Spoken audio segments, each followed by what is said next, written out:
All right, y'all. Welcome to the show. It's Anti-War Radio on the Liberty Radio Network. Third hour of the show all week long. We're doing sticking with our first 2 hours on Chaos Radio, 95.9 in Austin, Texas. And we're doing our third hour here on the Liberty Radio Network. Thanks to Mark and Ian for getting this thing going. And then beginning all next week, well, I guess starting Monday, we go to 5 days a week instead of 4 and 3 hours a day instead of 2 here on the Liberty Radio Network. And so there you go. That's that. All right, introducing our first guest. It's Jeremy Scahill, author of Blackwater and fellow at the Nation Institute. And you can find his blog at thenation.com. Welcome to the show, Jeremy. How are you doing? Good to be back. Yeah, good to talk to you. So I understand you were on TV today arguing with the former mayor of New York, Ed Koch. Made famous by Johnny Royale, by the Beastie Boys. I wasn't aware that I was going to be on with Ed Koch, but that's fine. I got there to the studio, I saw Ed Koch sitting there, and I know Ed Koch's politics well about Israel. He's an unapologetic defender of the most heinous crimes that Israel commits. And when I saw him sitting there, I knew that we were going to mix it up, and indeed we did. What happened on that show is generally what happens when you have someone presenting facts to the side of people that believe that Israel has a right to kill any Palestinians that it wants, to board civilian ships, to use chemical weapons against civilians, as Israel has done repeatedly over the years. I presented him with facts, and he said, I don't want to debate you. And then he said, that's nonsense. When I started to read to him the list of items that Israel has banned from entering Gaza, including basic spices, animals like goats and horses, children's toys, A4-sized paper, and during the commercial break, Ed Koch accused me of being a terrorist supporter, was the phrase he used, and I said, well, why don't you say that on the air? And of course he didn't say that on the air, but he went off on a tirade that basically could have been written by a not-so-articulate spokesperson for Benjamin Netanyahu. Well, now, I haven't had a chance to see the clip yet, been live on the air here, but from what I know of, my own previous interview of you, plus seeing you on Bill Maher and Amy Goodman's show, obviously, for, more than 12 years now, something like that. I know that, and anybody who could just hear you talking knows you're a very no-nonsense guy. You make your points, you win your arguments. I guess that's what really set him on edge, huh? Well, I started off by saying that, the issue here is about the U.S.-backed Israeli strangulation of Gaza, the collective punishment of 1.5 million people, 65% of whom are under the age of 18. And this is a policy that the Israelis have against Gaza that's been condemned by every single member of the UN Security Council, the permanent members of the Security Council, except the United States. And the point I was making is that to say that this flotilla or that these ships were somehow a terrorist operation, that somehow you had a terrorist sponsorship of these ships was ludicrous and false, especially given that you had two very prominent former U.S. diplomats, a member of the Israeli parliament, German politicians, and others on board these ships, and no one's making the allegation, because it's not true, that there were any weapons being smuggled in for the purposes of handing them over to Hamas to attack the Israeli government. I should say, not to go on and on, but one story that has not gotten a lot of attention today but should, was done by my colleague Max Blumenthal. He reported on how on June 2nd, the Israeli Defense Forces blasted out a press release to journalists and bloggers with the headline, "Attackers of the IDF soldiers found to be Al-Qaeda mercenaries." Right. When Max confronted him on it, they then changed it to "Attackers of the IDF soldiers found without identification papers." And, so Koch just went ballistic when having to face facts, and first thing he said to me was, "I don't want to debate you." And I said, well, that's because you can't debate these things. Yeah, and of all the most ridiculous lies, somebody must have got fired. It must have been the most junior member of the Israeli propaganda machine put out that one. Al-Qaeda on the boats? Come on. I don't even know if Republicans would believe that.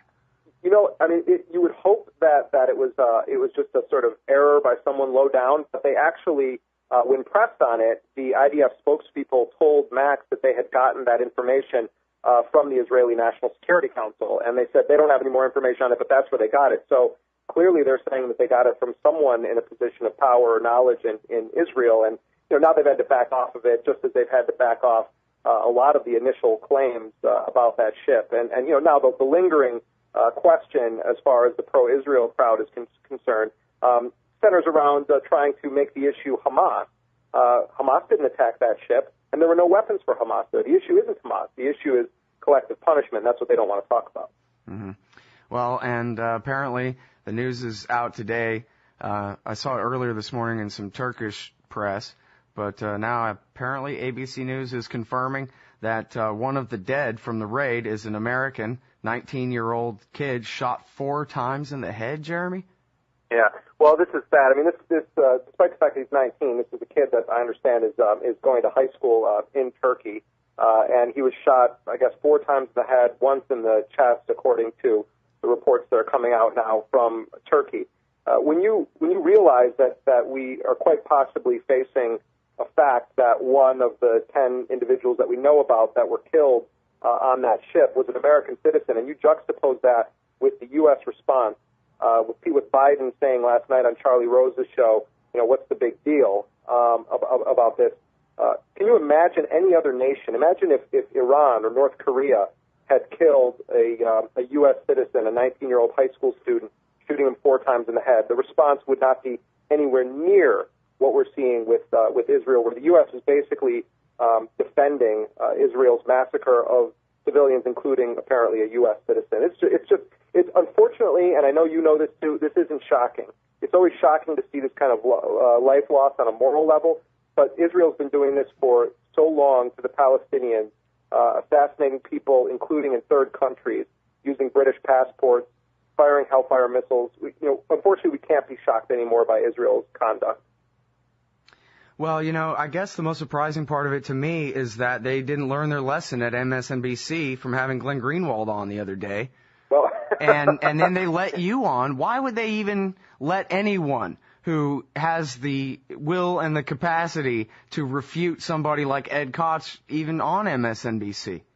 Well, I mean, I certainly credit them for having, me on or Ed or Glenn Greenwald on. I mean, Glenn Greenwald just destroyed Elliot Spitzer's attempt to defend Israel's heinous crimes. And then they had me on this morning. Look, I give them a lot of credit because I've been monitoring CNN's coverage. And I mean, it's basically, I think Wolf Blitzer should change the opening of his show to, from CNN, you're in the AIPAC room instead of the Situation Room because, I mean, it's basically what it is. You're just getting Israeli propaganda peppered with phrases like pro-Palestinian activists, and they're framing the issue as if it's just Israel versus Palestine. We're talking about a massacre of an international flotilla that was delivering humanitarian goods. This is not just about Israel, Gaza. Yeah, well, and the whole thing, if you watch Blitzer's show, you'd probably be under the impression that the horrific Palestinian occupation of Israel has continued on for 40 years now. And when are the Palestinians ever going to just let Israel exist? Right. Well, I mean, that's sort of what Koch was doing today, where he starts talking about, the missiles that are fired into Israel from Gaza. And he said, I believe it was 2 shells that were fired in there. And there's no doubt. I mean, Hamas attacks Israel. There's no question about that. But the violence is so overwhelmingly disproportionate. The Israelis killed 1,400 people in Gaza in December of 2008 in 3 weeks. 15 Israelis were killed. Well, and even then, it was the Israelis that broke the ceasefire, and it wasn't Hamas that shot the first rockets. It was another group, and Hamas went and killed them and said, no, we're trying to maintain a ceasefire here. And the Israelis said, nope, too late, and started bombing. Right. I mean, that was in the fall of 2008. Right. So that you had within 3 weeks they killed 1,400 Palestinians, and that is the it's not the origin of what we're seeing unfold right now in Gaza. It's the current origin. In other words, the Israelis decimated the civilian infrastructure of Gaza, and now are refusing to allow them to rebuild. Israel is the pariah state here. Israel is the rogue nation, and it's no one I think in their right mind can actually look at this and say Israel is anything other than a rogue nation at this point. All right, everybody, that's Jeremy Scahill from The Nation magazine, thenation.com. Thanks very much. Thank you. And the book is Blackwater. Run out and get it. We'll be back. Hey, everybody, Scott Horton here for LibertyStickers.com. Admit it. Our public debate has been reduced to reading each other's bumper stickers. So stop by libertystickers.com. We got more than 1,000 anti-government, anti-war stickers for you to choose from, including the right is wrong, the left is stupid, Iraq, America's West Bank, detain Eric Holder, only liars and cowards want war with Iran, Empire, welfare for the rich, war for the poor. I wish I could go back in time to murder Woodrow Wilson. Old right, new left, unite against empire. And steroids are good when cops take them. Fight back while you still can. LibertyStickers.com. Everyone else's stickers suck.